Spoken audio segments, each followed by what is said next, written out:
you know that Black America saved Cadillac in 1934? Cadillac wouldn't even exist today had it not been for Black America in 1934. And I can tell you exactly how they did it. First, you have to understand Henry Ford had 3 car companies. First was a complete failure, sold the assets. He had a second car company which failed, and a man named Henry Leland bought it and turned it into Cadillac. And then Henry had a third company we know as Ford Motor Company. And Henry didn't really do the work. He hired some brothers and then tried to cut the brothers out. Those brothers started a car company named Dodge. So I want you to understand how incestuous this is. So Henry Leland started Cadillac. GM bought it in 1919 from him. So now General Motors has it. It's one of the top luxury brands in America. But when the Great Depression hit in 1928, nobody had money, right? So you don't have auto loans. They did not exist back then. So if you couldn't pay cash for a car, you weren't getting it, and banks failed, nobody had money. So Cadillac lost 85% of their sales in 5 years. They're literally in the board meeting to shut Cadillac down when their service manager nationwide come in and goes, I think I can save the company. Like, yeah, whatever, how?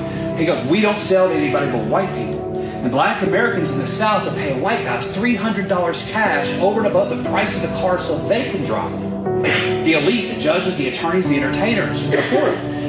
And Cadillac's like, what do we got to lose? So in 1934, they opened it up, the first car company ever to have integrated sales. And Black Americans bought so many Cadillacs in 1934, sales went up 70%. Now I want you to ask yourself, this is the Great Depression. Nobody has money, there's bread lines. How can Black Americans afford to save a luxury brand? How? They couldn't put their money in banks. And all the banks failed, all the white people lost their money. The law of unintended consequences kept Black America from being harmed by the Great Depression like everybody else, believe it or not. And I talked to a gentleman who said the only reason my granddad said he knew it was a Great Depression because he saw a white man picking out his trash. I was like, wow.